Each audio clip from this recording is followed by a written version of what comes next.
Fighting games have come a long way over the years, and there's a ton of legendary titles and franchises that shaped the genre in terms of gameplay, graphics, and many other features. But even more important, in my opinion, is that there are so many fighting games that were incredibly significant to so many people during their childhood, adolescence, and adulthood.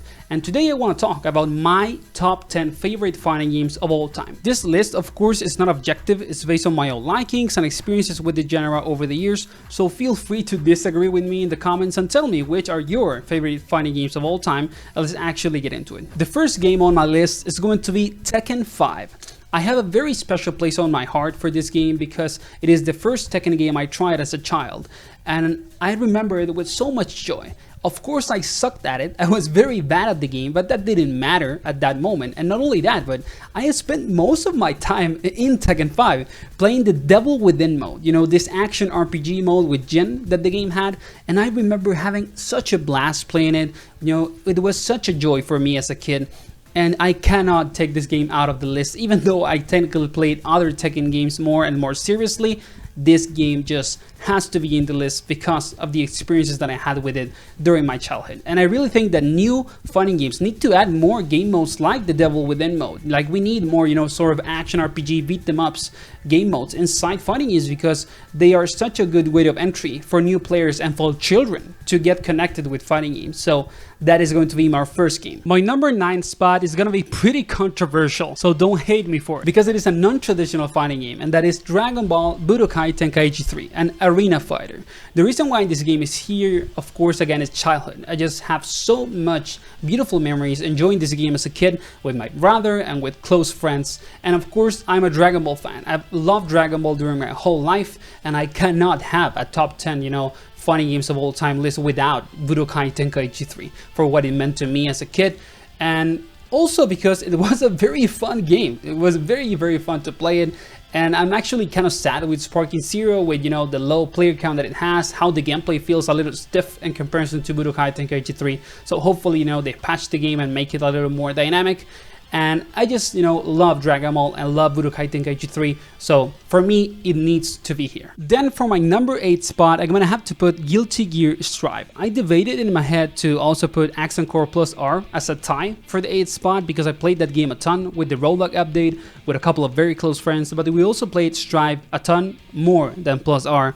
And this was, of course, during the pandemic, so it is a very significant game for me, not only because of the pandemic and how it helped me to deal with it, but also because Strive was the second game I would say that I actually tried to get good at, and it was very significant for me to get good at doing it in the pandemic. And at the same time, I actually got very decent at it. I got to Celestial Floor in the game with Nagoriyuki at some point, and it was so much fun playing Strive. It is very sad the state in which the game is right now. I don't play it at the moment, to be honest. But the game was peak for me at some moment as a fighting game, so it needs to be on the list. And Guilty Gear, you know, with Strive got to new heights, so hopefully, you know, ArcSys keeps doing what they're doing with Guilty Gear in the sense that they keep making it an even bigger franchise so it can keep being successful in the long run and in the future. Then for my number 7 spot is gonna have to be Capcom vs SNK 2. When I was a child, even though I had a lot of fun with Tekken 5, my main games I would say were the Marvel vs Capcom games and also KOF. So Capcom vs SNK 2, when I, you know, discovered that this game existed, it was like a fever dream. It was absolutely insane. The roster was incredible, you know, the gameplay was super fun. It felt like in a Street Fighter game with SNK characters, which is something that I loved at that moment. And even though I played this game on a very casual level, I never got good at it. I had so much fun with it that it has to be on the list. To me, this is one of the most iconic crossovers for fighting games of all time, so it has to make it to the list. And hopefully we get Capcom vs SNK 3 now that Capcom and SNK have great relationships in terms of business with the DLC, guest characters and all of that. So let's hope that we can get, you know, a new entry in this amazing series. Now we move into the number 6 spot, and this is the first tie on my list. I had to put 2 games in this spot. They're from the same franchise, but there are 2 games, and they are tied because they are just so iconic that both of them have to be on the list. It's my list at the end of the day. So those 2 games are Street Fighter Third Strike and Street Fighter Alpha 3. These 2 games are legendary. You know, Third Strike is arguably one of the most influential fighting games of all time. It is gorgeous visually up to this day still. It is very, very complex to play. You know, it can be incredibly deep.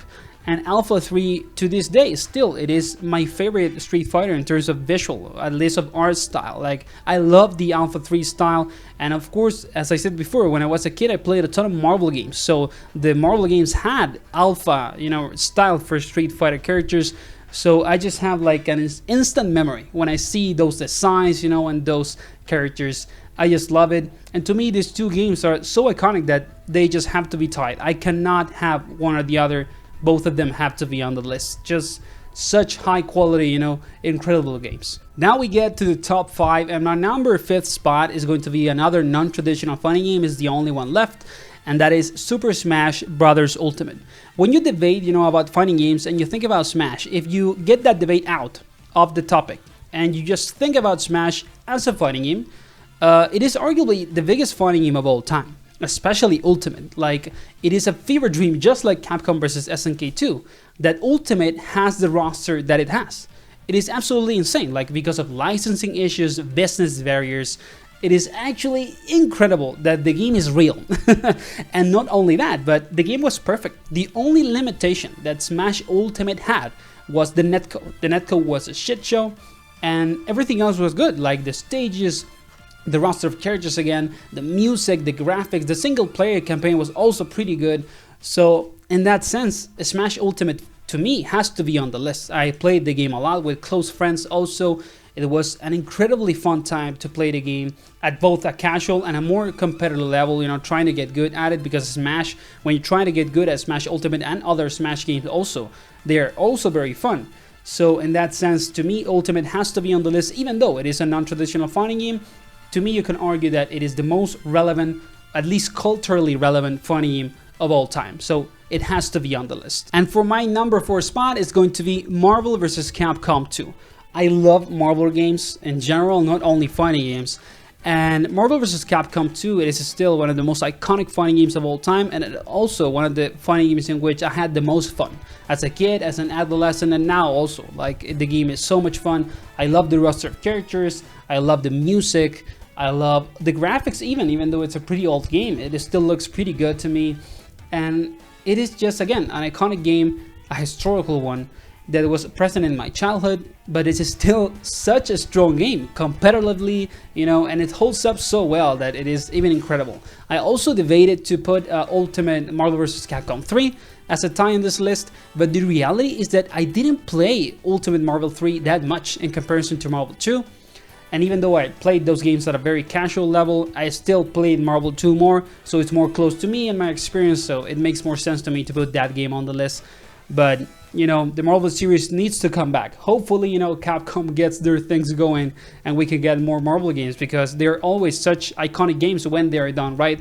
So let's pray that Marvel vs. Capcom comes back, because it deserves to be in the top 5 or of arguably anyone when they are doing a top 5 fighting games of all time. Then for the number 3 spot is going to be another tie for a franchise that I hold close to my heart also, and that is Killer Instinct. And of course the tie is going to be Killer Instinct 2013 and also Killer Instinct Arcade / SNES. Killer Instinct is one of my favorite franchises of all time, and I'm actually incredibly sad that this game is basically dead. Like, after Microsoft bought it and they did Killer Instinct 2013, and even though the game did well, it is like a very underrated video game in general, and also a very underrated funny game. Like, you can argue that it is one of the best fighting games of all time, Killer Instinct 2013. It had good netcode, really good graphics, incredible sound design, great music, great roster of characters. Everything was really good. But sadly, you know, console exclusivity held this game to its success. And not only that, but Microsoft at the end of the day didn't want to make another game after what 2013 was. So that is pretty sad. And also the old KI. Arguably, I played the old KI more than 2013. I played the old KI with my brother. Actually, it was like the first fighting game ever that I played, I think, if I'm not mistaken. And I got pretty decent at it, playing with my brother, and it was incredibly fun time. I love the characters, you know, the all super ridiculous sound design in the SNES and the arcades. I just had such a fun time with this game that it has to be on the top 3. And I really hope that this franchise comes back, because I feel like this is a very iconic game that is being left behind only because Microsoft bought it, which makes me very sad and mad. So hopefully Killer Instinct gets to come back in its glory, because the gameplay also in these games is just so good. Like combo breakers to me are some of the most interesting and fun, like fighting game mechanics of all time, and it's the only game that has something like that technically. And also counter breakers in 2013 were so hype. Combos in Killer Instinct games are so hype. Ultras, it is such a good game. I just hope that it can come back. And now we get to the top 2, and my number 2 game is probably going to be very controversial. Even though it is a traditional fighting game, it is a game that I don't think many people would put this high on their list, but to me it is, and it's going to be Dragon Ball FighterZ. As I said earlier, I'm a huge Dragon Ball fan, and when Dragon Ball FighterZ came out, it was like the ultimate dream. To me, as a Dragon Ball and fighting game fan, it was absolutely insane, and I think that a lot of people lived the same experience because of FighterZ. And when FighterZ came out, I actually didn't have a way to play it, so I was very desperate to play the game, and I tried to play it on like a very bad computer, and it worked very badly, and I ended up buying a Nintendo Switch, and I played a lot of FighterZ on the Nintendo Switch. The game ran pretty well, so I didn't, had a lot of issues with it, and it was an insane amount of fun. I got pretty good at the game also because I liked it so much that I just ended up getting good at it.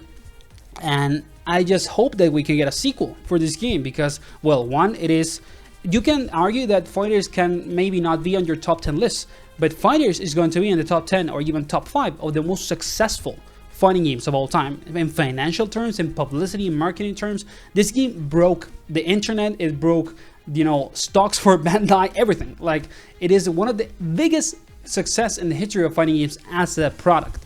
And we need to get a sequel for a game like that. It would probably look incredible. Also, this game had such good graphics, when it came out. It still holds incredibly well. So I just pray, as many other fighting games in this list, that we can get a sequel for it or another entry in the series so we can just enjoy this game again. And for my first spot is the last tie. I'm sorry, but there has to be a tie in here. And this is probably my favorite fighting game franchise of all time. Also because I grew with it, just like with KI, and Dragon Ball. And that is going to be the King of Fighters. And my tie for the first spot is going to be King of Fighters 98 and King of Fighters 13. Both games just mean so much to me. 98 was like the game of my childhood. I played this game a ton with my brother also, who introduced me to fighting technically, just like with KI, but we play more King of Fighters than KI. And QF 98 just has some of my favorite fighting game characters of all time. I love the sound design also. I love the music. I love like the desperation moves. When I was a kid, I found them so cool. So 98 just has to be in the top 1 for me. And then we have, KOF 13, arguably the best good-looking fighting game of all time. Like, the sprites to this day look incredible. There's nothing like it. And I'm actually super sad that we're probably never gonna get a fighting game that looks like this ever again. And I'm sorry, but I like this more than what SF6 looks like, for example. Like, these like hyper-realistic games don't really like connect with me that much. Tekken 8 does, because it fits the game better. It fits the franchise better. But for Street Fighter, for example, I just don't like the hyper-realistic graphics that much. Even though the game looks very good, I would prefer to have a game that looks like, for example, KOF 13 with that level of fidelity. Like, it would be a dream to have that. So I just hope that we can get, hopefully, a game like 13 in the future, but it's probably not going to happen. And of course, KOF 98 and 13 have many other great things. The movement in these games is great. It's so responsive. All the options for jumps makes the game super aggressive. At the same time, also, the games have very like iconic roster of characters, gameplay mechanics, especially 13. They are such fun games to play, and I love SNK games so much that I just hope that we can get another KOF that looks like 13 but even better. And hopefully Fatal Fury Seed of the Wolves is a huge hit also.